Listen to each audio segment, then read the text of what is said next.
Ma Mission TV, le miroir du monde. Sokobino Bozalakate, mais le 19 décembre 2016, Babumaki Ngai. Pour soutenir Ngai, pe boye les locaux yambanga ebele. Donc après Nzambe, remerciement Mibale, Ezali ya peuple congolais. Remerciement ya Misato. Ezali remerciement epai ya président de la République. Oyo Nzambe a utilisé pour libérer Ngai.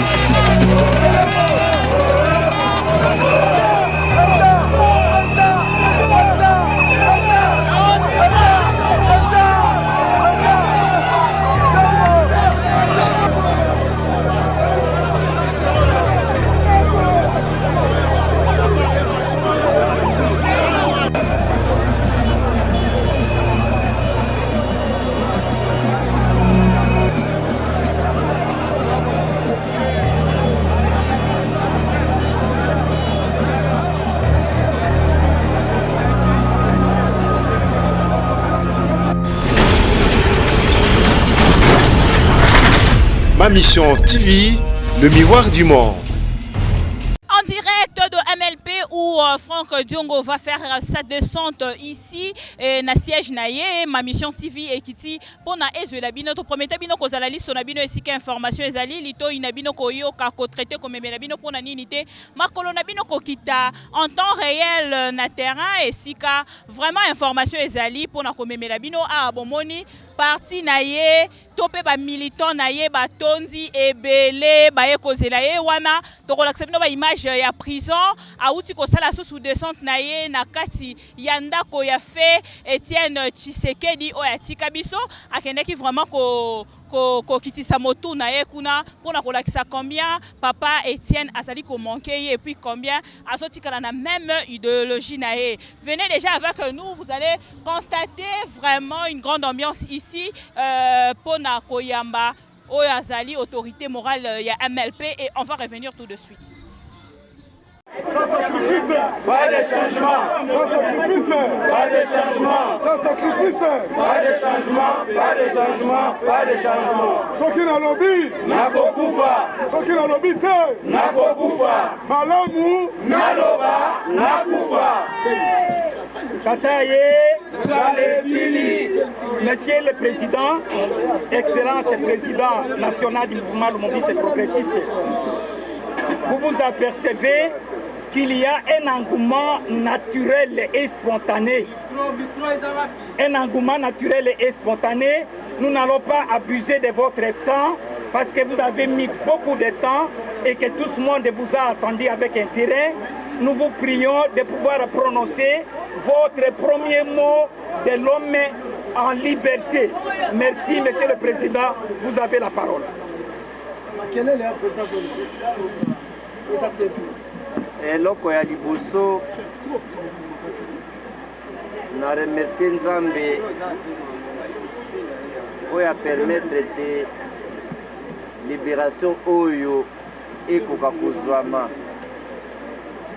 Na remercier mpe Nzambe oyo asalaki te banguna oyo balingi baboma ngai po te peuple congolais ba perdre balongi te.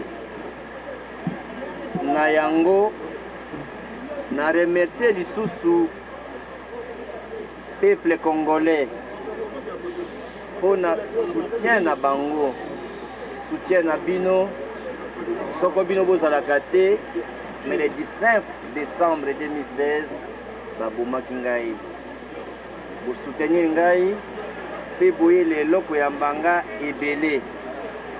Donc après Nzambe, remerciement Mibale, ezali ya peuple congolais. Remerciement ya Misato, ezali remerciement epai ya président de la République. Oyo Nzambe a utilisé pour libérer ngai. Po na ye lisusu le fait que Libération Oyo, à comprendre était, il doit être contre l'arbitraire, contre l'injustice. Mabe basali limboka. Mabe basali ba Congolais basali mboka. Tokobunda na combat yango tina libération ya mboka. Makambo etali message na ba question politique. Lokola na bimi na ko contacter ba structure ya parti na ko sala consultation na ba maunion soki ozoleka pote kala mingi te na opesa message na ngai lokola na limité na signaki condoléances te pour permettre te na commune limité trouble ezalaki kuna moyen to signer condoléances ya papa Etienne oyo aza maître na ngai na kati ya komba oyo atangisinga bitumba oyo naza disciple na ye naza lokola moto aza na matanga yango nde moyen napesa message na les questions politiques na pesi te engi koloba te na kozonga na limité na signé na kei kotala ba parents ya Roxy Mukendi na kei kotala ba parents ya Thérèse Kapangala na mwana oyo azali na Afrique du Sud nde na kwa kopesa message mususu na pesi na bato nyonso à part peuple congolais na kati na pesi merci mususu na communauté internationale ba chef d'état africain bato nyonso o basungaki pona mambo etali ngai na remercier lisusu soutien ya basali ya Nzambe notamment l'apôtre Shura oyo aza na Paris na pesi sous merci na président Katumbi oyo azaki ko soutenir nga à tout moment na pesi lisusu merci na ba membre pe ya MLP ba cadre ya MLP oyo balembaki combattre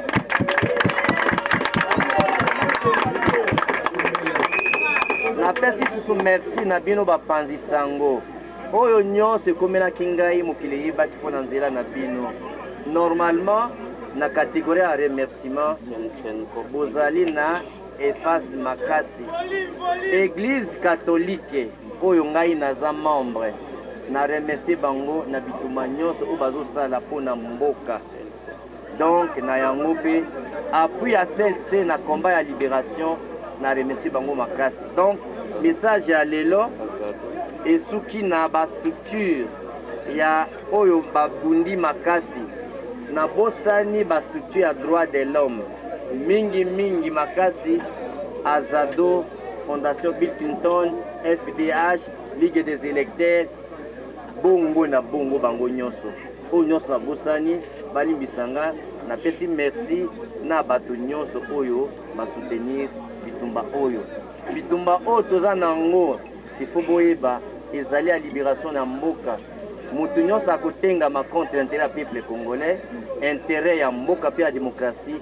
Tokobundisa iti na suka zolanda suka nanga yango wana je crois que oyoki yango oyo lokola micro eza te oyo baza ba chaîne na français bako interpréter yango na français bon excusez nga moyen naloba na français eza te donc avant une semaine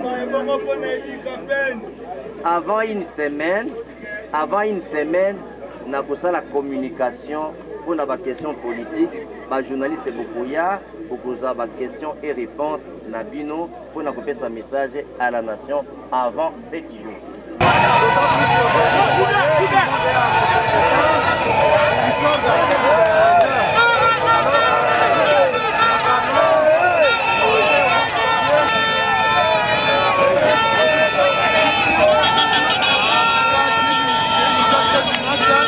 Je suis parmi les 15 combattants qui étaient. Nazali na esengo makasi ndenge bozomona nazongi mpena mobimba ndenge nazalaka oyo boyokaka soki bomonaki idéologie ezalaki babenga Frank Diongo Junior idéologie ya junior yango nde euta awa yango bozomona keno naye na ndenge moko oyo ye moko Frank Diongo atindanga nazala na idéologie na ye Papa Nangai, toi un sentiment ya esengo. Esengo est tellement monene que tous en maloba pour exprimer esengo. Pourquoi? Parce que tous les 2 ans et 3 mois son papa na biso. Papa na biso avant d'aller en prison pendant 2 ans. Kablameki kobomae akokite. Et loko soki eza nzambe o mata o kita e ko simba te. Loko aza mona nzambe yango na ba complot nyoso basala ipo ba bomae ba éliminer physiquement et simité. Yango na lelo toye ebele ko yamba papa na biso. Toye ko yamba mwana mboka, le vrai congolais. Toye ko yamba mwana mboka Franck Diongo Chamba. Papa ya bana ebele molobeli ya peuple congolais. Toye na esengo makasi. Makasi. Lelo karaboe. Félix Tshisekedi, c'est l'enfant biologique de Étienne Tshisekedi qui est le père politique de l'honorable Franck Diongo. Il ne pouvait qu'arriver à ce niveau parce que le président Félix savait très bien que l'honorable Franck Diongo était arrêté sans raison valable. Nous disons merci au peuple congolais, nous disons merci à tout ce monde qui a participé à ce que l'honorable Franck Diongo soit dehors aujourd'hui. Oui, comme on a dit Adrien Lushima, Nazali président fédéral, il y a MLP Lukunga. Lelo toye awa na République ya Makala o tobenga prison centrale Makala pona koyamba mwana mboka honorable Franck Diongo. Boyebiete uta bakanga qui awa na Mese Kabila ndeko Franck Diongo a totalisé 2 ans na 3 mois où il a incarcéré injustement. Na cause of nos boyebi qui monté de toutes pièces. Lelo toye kozoyer pona kolakisa na mokili mobimba ete quel que soit durée à Boutou, molili quel ça doit Boutou, nini lumière ko apparaître toujours. Na yango toye lelo kozoyer par rapport il y a décision au boyanda ki binonyo so ete président de la République, M. Antoine Félix Tshilombo Tshisekedi, appelle ça qui mesure de grâce. Pour nous, l'accès à Mokili Mobimba était vérité, vérité gothique à la vérité. Donc, Félix Tshisekedi, avant comme le président de la République, a bétaki 3 tours à la prison centrale à Makala. Baboya qui a rencontré un président Franck Diongo, na yango, donc le était, ezaki na devoir, paix, na bon sens pour que M. président de la République, Ndeko Félix Tshisekedi, a kozwa décision ya ko gracier mwana mboka Franck Diongo. Franck Diongo a porteur d'attente et à revendication ya bana Congo.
Comment l'élection va sénateur?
Soldat du peuple! Soldat du peuple!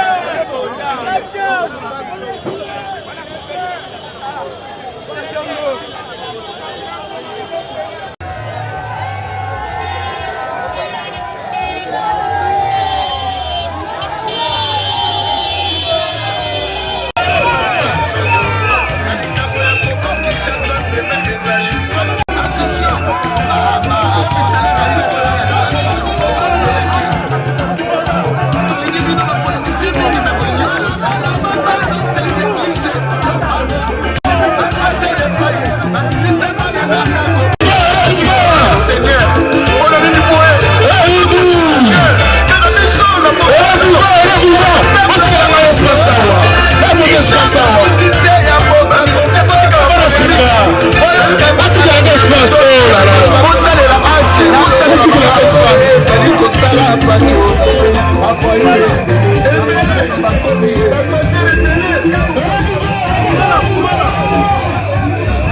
Ma Mission TV, le miroir du monde.